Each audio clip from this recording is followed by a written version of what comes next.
Well, hello there. This is Ephemeral Rift's voice. I hope you are doing very well. This is just a blouse I borrowed from my girlfriend's wardrobe. It has a neck in the shape of a V. So I thought it was the most apt article of clothing. I can't continue that accent, Fred. I don't know how you do that so well. Maybe it's because you live there. Yeah, that might be. This book is almost due back.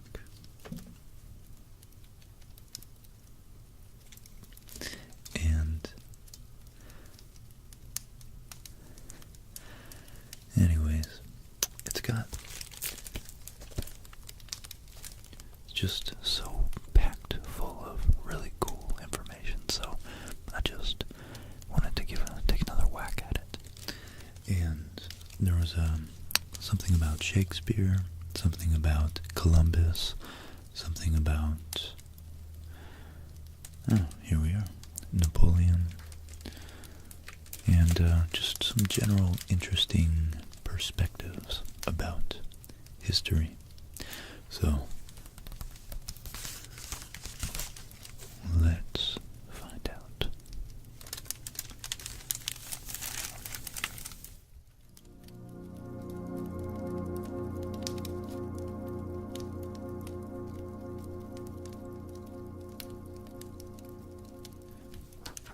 So we have the lost colony of Roanoke. I think this is very, very an exciting part of history.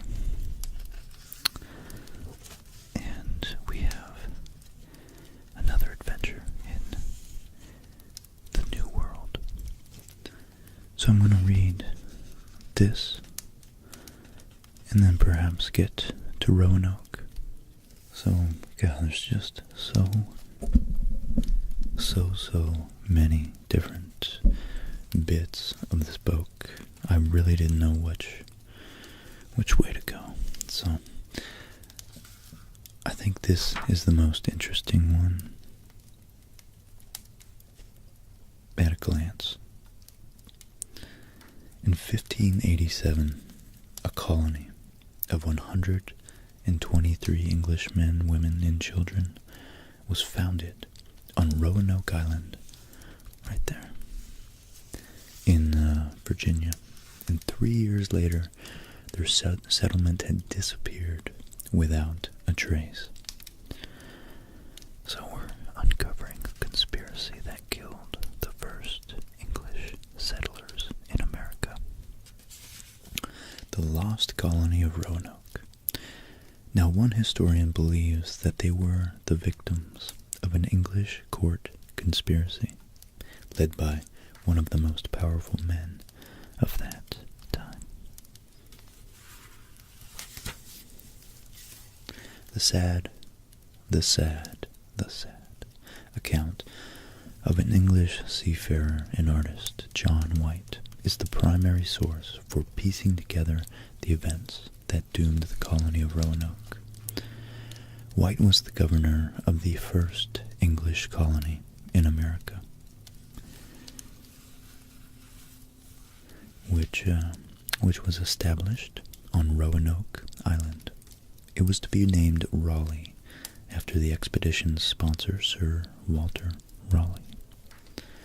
A favorite of England's Queen Elizabeth I, Raleigh expected to make his fortune from the colony. He had already invested around £50,000, sending 18 ships to America to find a suitable location. But he was to finish up destitute, imprisoned, and finally executed. John White's account of the 1587 voyage to Roanoke and the subsequent disappearance of 115 men, women, and children. On the face of it, a plain narrative of a failed expedition. Now, scholars are arguing that a closer reading of the text divulges secret ambitions and evidence of sinister schemes that culminated in tragedy. Tragedy, tragedy, tragedy. For White, the tragedy was a personal one. He sailed back to England, leaving his daughter and newborn granddaughter with the rest of the settlers on the tiny island, but it was to be 3 years before he could return. The threat of a Spanish invasion kept English ships in port, trapping White on the wrong side of the Atlantic until finally in 1590, Raleigh persuaded Queen Elizabeth to allow his relief ships to set sail across the Atlantic. As White reached the treacherous shallows that guarded the Roanoke Island, he may have hoped for a happy reunion, but could hardly have failed to harbor misgivings about the fate of the vulnerable settlers. He knew the local warriors to be hostile. The week before he left, one colonist had even been shot dead by an arrow. And White, of course, found the settlement deserted. The single clue to the settlers' fate was a lone word carved into a wooden stake. Croatoan. Croatoan. So over here we have charting a disaster. The man-made governor of Roanoke was the artist John White.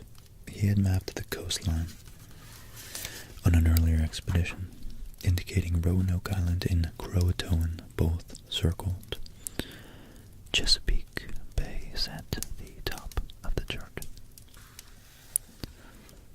So I guess that's Chesapeake.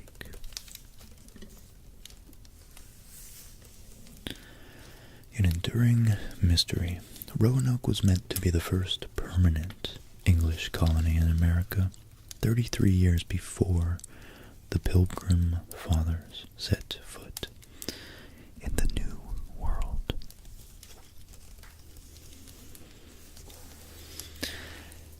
Yet the colonists disappeared and were never seen by Europeans again. Now historians argue that they may have been pawns sacrificed as part of an English conspiracy that permeated the high echelon of power in England. Throughout the 16th century, the 1500s, the thought of conquering North America captivated English traders and adventurers. They were lured by the prospect of mineral riches and the lucrative returns from privateering, state-sanctioned piracy. Privateering was, in 1580, accounted for 20% of English imports. An American settlement also had the potential, should an inland passage to the Pacific be found, of becoming the great mercantile gateway out west to the Orient, Asia. Raleigh had won from the Queen the patent to 8.5 million acres of American land. But he was undecided about which land to choose. One explorer, Captain Arthur Barlow, had written of Roanoke that it was plentiful, sweet, and fruitful, and bringeth forth all the things in abundance without toil or labor. But Raleigh's first attempt to set a colony on Roanoke had actually failed, with the settlers giving up after just 10 months. They fell out with the local Secatoan tribe,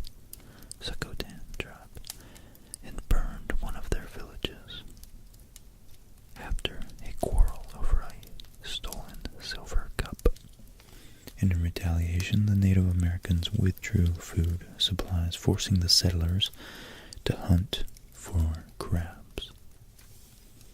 Raleigh and his backers decided to move the settlement some 50 miles north to a sheltered deep-water port of the Chesapeake Bay. Away, away, away, very far away from the hostile neighbors. A small garrison remained at Roanoke to guard the old site, but the island was deemed too risky for civilians, unless, of course, the Secotan tribe were brought under control. And John White, the prospective governor, was charged by Raleigh to recruit 150 colonists, each of whom would receive 500 acres of farmland. And time was pressing. If the colonists were to reach Chesapeake for the planting season, under the strength with only 115 recruits, the ships set sail at the end of April 1587, nearly 100 years after Columbus had landed in the Caribbean. White's account of the voyage shows that they were immediately beset by puzzling difficulties. It is clear that, in White's opinion, these all stemmed from one man, his Portuguese pilot, Simon or Simon Fernandez. Fernandez was a former pirate. His navigational skills and knowledge of the eastern seaboard of America were undoubted. There was even a stretch of coastline named after him. Let's see, can we see it here? Can we see it? Maybe not. Okay. His judgment was less assured. White wrote in his diary about Fernandez lewdly, that is, deliberately, abandoned the flyboat that carried stores for the settlement as it foundered in the water of Portugal. In the Caribbean, White recorded the crew failed to take on necessary supplies of water and salt because of Fernandez's obstruction. The expedition made slow progress, and in mid-July, ships were brought to a complete halt for several days off the coast of Carolina, and despite his familiarity with the area, Fernandez attempted to get his bearings.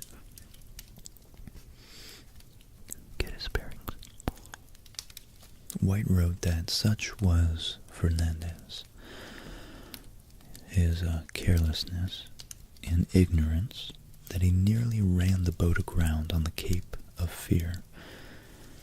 These delays had desperate consequences for the settlers. They had reached land too late to plant their grain, and while the failure to stock up on food meant that supplies were running low. Worse was to come. Raleigh had instructed White to go ashore at Roanoke for a conference concerning the state of the country, with the small garrison of men left there from the 1585 trip. But as White and 40 of his men were being rowed ashore, one of Fernandez's deputies shouted that they would not be let back on board. The ship would only stay at Roanoke long enough for all the settlers to be ferried ashore. And White was dumbfounded. His pilot had overruled the orders of Sir Walter Raleigh himself. Fernandez refused to take the colonists any further.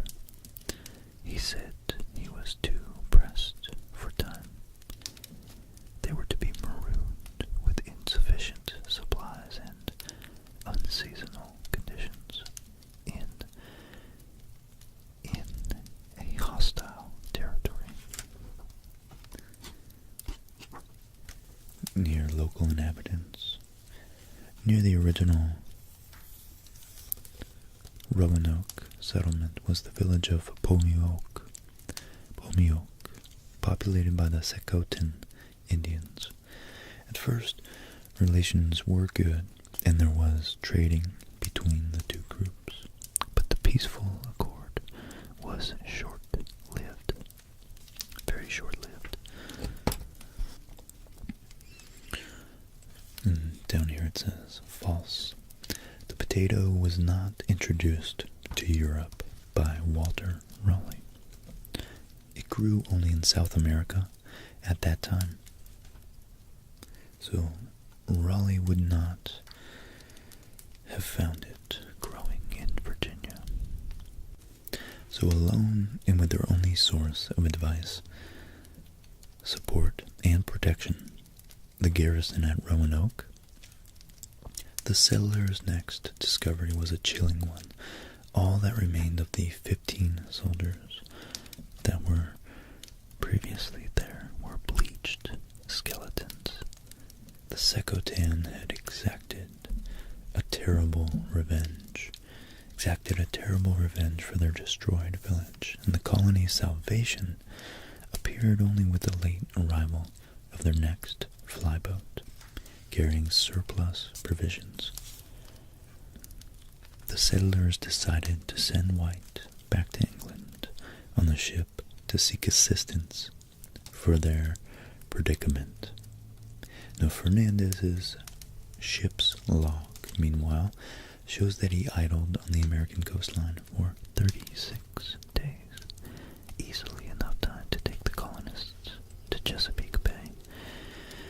Why did Fernandez, an investor in the expedition, choose to abandon the colonists?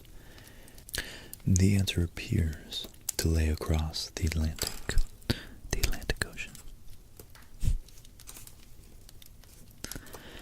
At the court of Queen Elizabeth I. Court intrigue. Among all of the noblemen jostling for position and favor at court, Sir Walter Raleigh stood out. He was only a courtier, but possessed the wardrobe and demeanor of a prince, and was a particular favorite of the Queen, the darling of the English Cleopatra, as one Flemish visitor put to the court. Nears as deadly enemies, there was a great rivalry between Sir Walter Raleigh and Sir Francis Walsingham, left at the court of Elizabeth I. Walsingham was notorious for his underhand methods. A writer of the time reckoned that he could overthrow any matter by undertaking it and moving it so as it must fall. Wow, that indicates quite the skill as a rhetorician, no doubt. A politician and rhetorician. Amazing. On foreign policy, his buccaneering style often held sway with Raleigh's, overruling her more cautious advisors such as the Secretary of State, Sir Francis Walsingham. Raleigh was well rewarded for his loyalty to Elizabeth. Following the execution of Anthony Babington, who had plotted to assassinate the Queen, Raleigh was given Babington's sizable estates, and Raleigh's power and influence ensured that he was a target for others with ambition.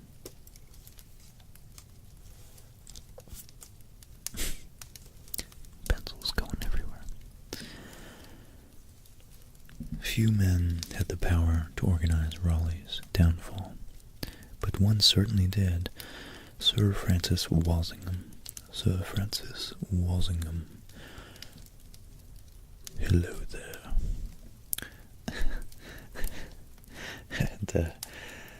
had both motive and means. he was facing financial ruin, one, and as the mastermind behind the exposure of the Babington conspiracy, had expected to be rewarded with the estates that were in fact given to Raleigh.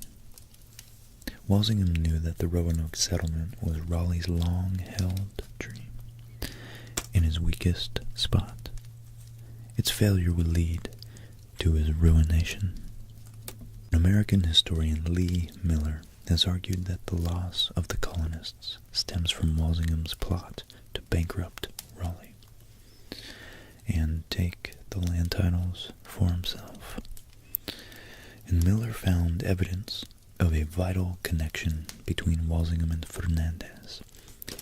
So the Portuguese pirate Fernandez should have gone to the gallows, but Walsingham signed papers that released him.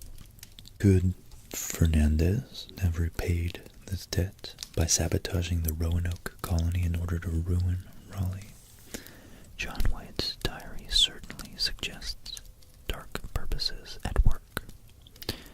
He wrote how he told some of the colonists that some enemies to him would not spare to slander him, saying he went to Virginia but politely. Oh, but politically. That's an interesting spelling of that. To lead so many into a country and there to leave them behind. He could, of course, have been referring to rival entrepreneurs aiming to discredit Raleigh and set up their own colonies, but Miller has also found that on 2 occasions, ships Raleigh tried to send to the aid of the colonists were barred from departure, and on the direct orders of Walsingham at that. When John White was eventually authorized to return to Roanoke in 1590, it was 1 month after Walsingham's death. And the missing clue is that John White never found his family or other settlers. On his first attempt, he was attacked by pirates. His second rescue ship, the Hopewell, was damaged by storms and only just made it back to England. White wrote in 1604 that he was committing the relief of my discomfortable company, the planters in Virginia, to the merciful help of the Almighty. He is thought to have died in Ireland at around this time. By the time,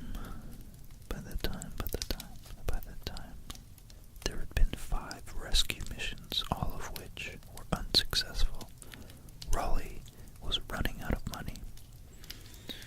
He may never have learnt of the vital Croatoan message carved by the settlers and found by John White. If not, the rescuers would have searched in vain at Chesapeake Bay or on Roanoke instead of Croatan, which is an island 50 miles to the south.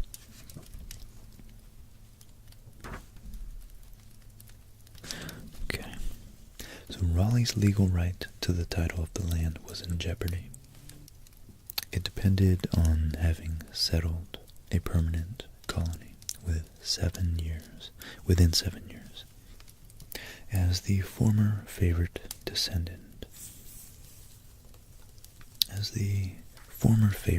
descended into ruin and disgrace, Walsingham's old allies, Robert Devereux, Earl of Essex, and Robert Cecil, eyed up his assets.